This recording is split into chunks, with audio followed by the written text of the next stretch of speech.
Hello बच्चों, स्वागत है आपका एक बार फिर हमारे YouTube चैनल अंकित जिंदल फिजिक्स में।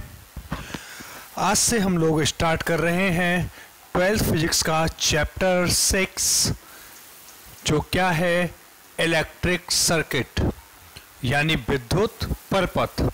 इसका मैं सबसे पहले पार्ट फर्स्ट अपलोड कर रहा हूं।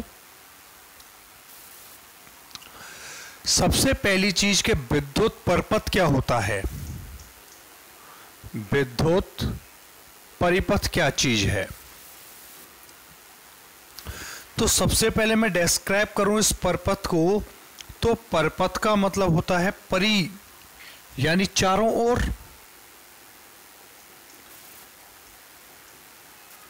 भाई ये कैसे बनता है, परि प्लस पथ।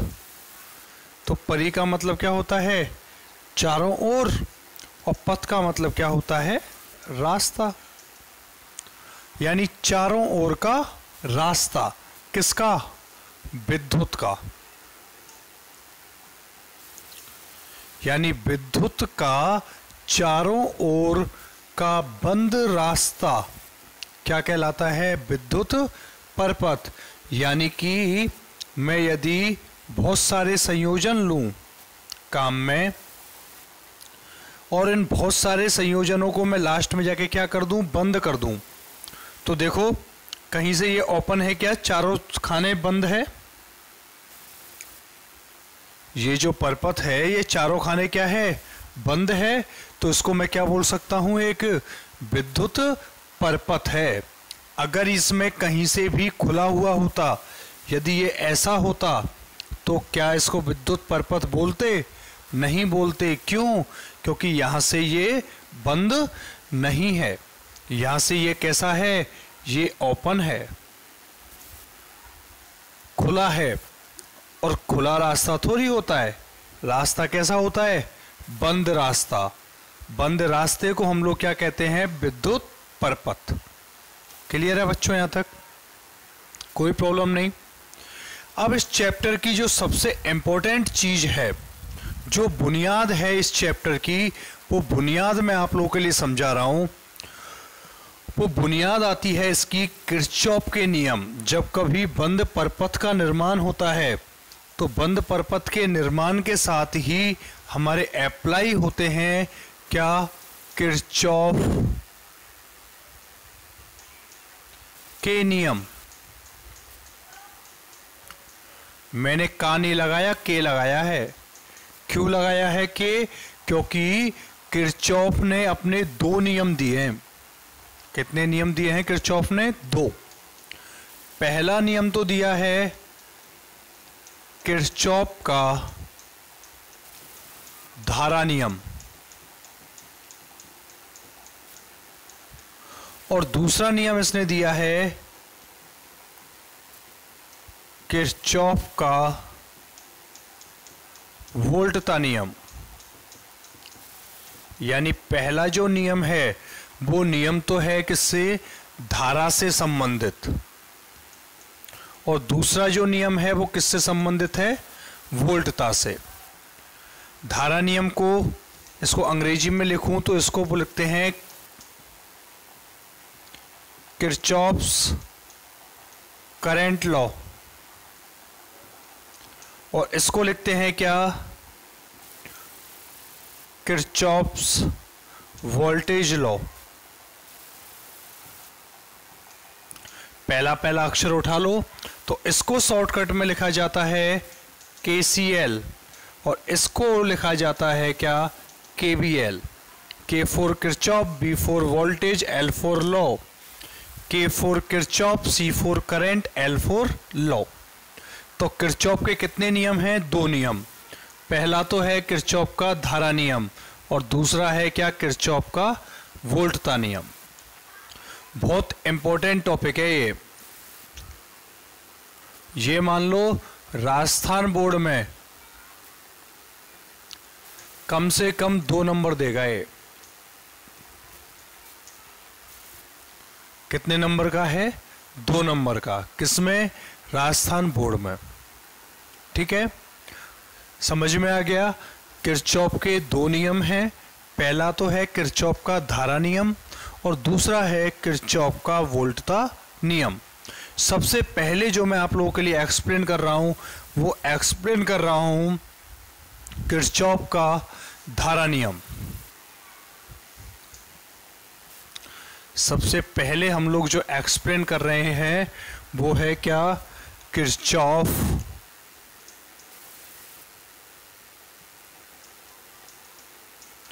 का धारा नियम यानी केसीएल। क्या कहता है, इसका स्टेटमेंट लिखता हूं मैं, एक सेकेंड। इसका स्टेटमेंट कहता है कि किसी संधि बिंदु पर मिलने वाली समस्त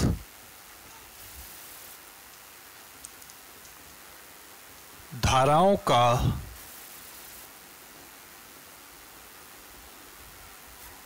बीजगणितीय योग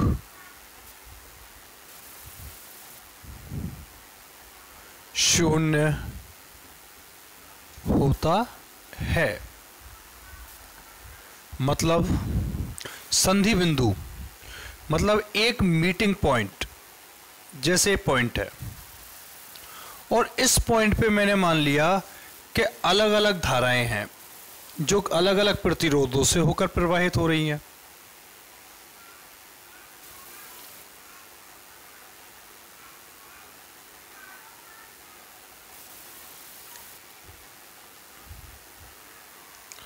ये एक मीटिंग पॉइंट है क्या, ओ। इस ओ से कुछ धाराएं जा रही हैं। मान लो जैसे ये धारा इस दिशा में है, ये धारा इस दिशा में है, ये धारा इस दिशा में है, ये धारा इस दिशा में है, ये इस दिशा में है और ये इस दिशा में है। तो क्या किया मैंने बताया है कि एक बिंदु है ओ, इस बिंदु ओ से अलग अलग तार जुड़े हुए हैं, ठीक है, जिन सब के जो प्रथम सिरे हैं वो एक साथ एक बिंदु पर जुड़े हुए हैं। तो इस बिंदु को हम लोग क्या बोल देते हैं, संधि बिंदु। क्या बोल देते हैं, संधि बिंदु, जो स्टेटमेंट में है मेरा है।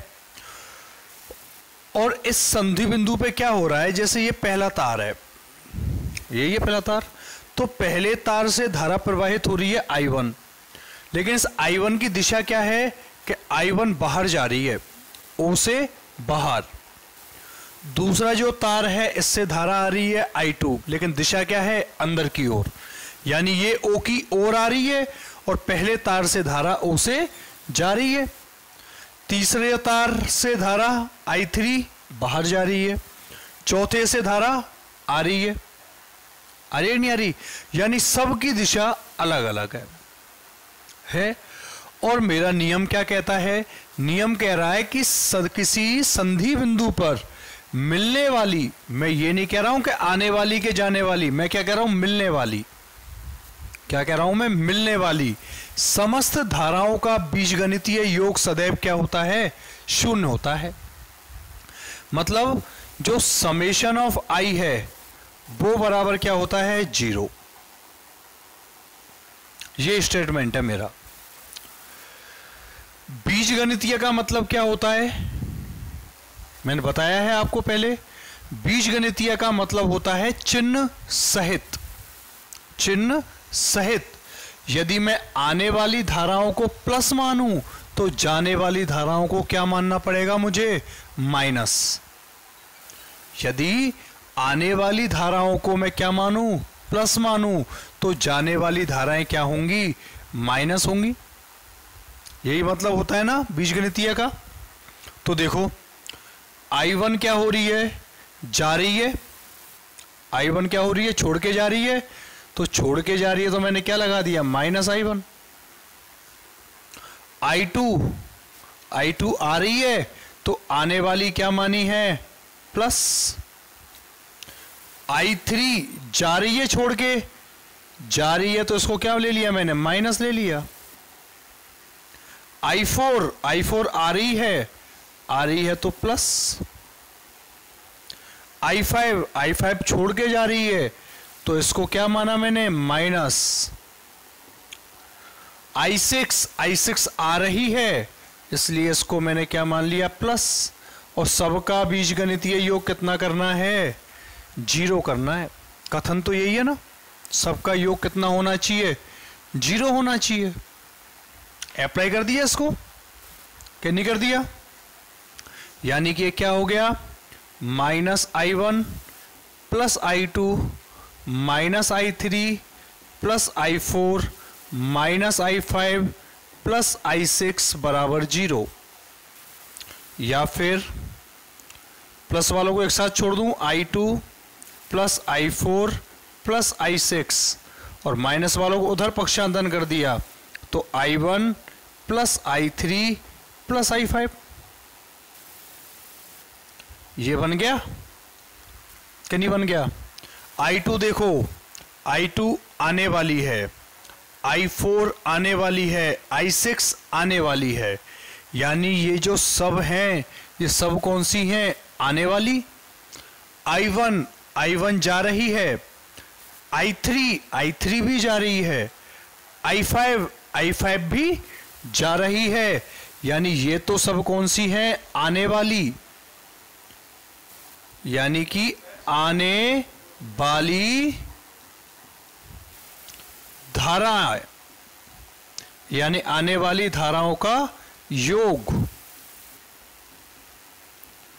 बराबर है किसके, जाने वाली धाराओं के योग के।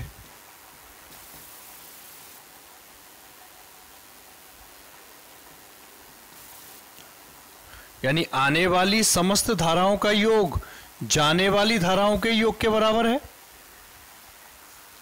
तो एक कथन और बन गया, एक कथन और नया बन गया। क्या कथन बन गया कि किसी संधि बिंदु पर आने वाली समस्त धाराओं का योग, किसी संधि बिंदु पर आने वाली समस्त धाराओं का योग संधि बिंदु से जाने वाली समस्त धाराओं के योग के बराबर होता है। हो गया कथन के नहीं हो गया। तो दो स्टेटमेंट बन गए। क्या बन गए मेरे पास, दो कथन बन गए इसके। क्या कथन बना, पहला कथन तो बना कि किसी संधि बिंदु पर मिलने वाली समस्त धाराओं का बीजगणितीय योग सदैव शून्य होता है, यानी समेशन ऑफ I बराबर क्या होता है, 0। दूसरा कथन क्या बना, इसी को अप्लाई किया तो मैंने एक मतलब बताया था आपको बीजगणितीय। बीजगणितीय का मतलब क्या है कि यदि आने वाली धाराएं प्लस हैं तो जाने वाली धाराओं को क्या लो, माइनस लो। यह मतलब होता है ना बीजगणितीय का। आने वाली धाराओं को यदि मैंने प्लस माना तो जाने वाली समस्त धाराएं में क्या मानूंगा, माइनस मानूंगा। क्लियर।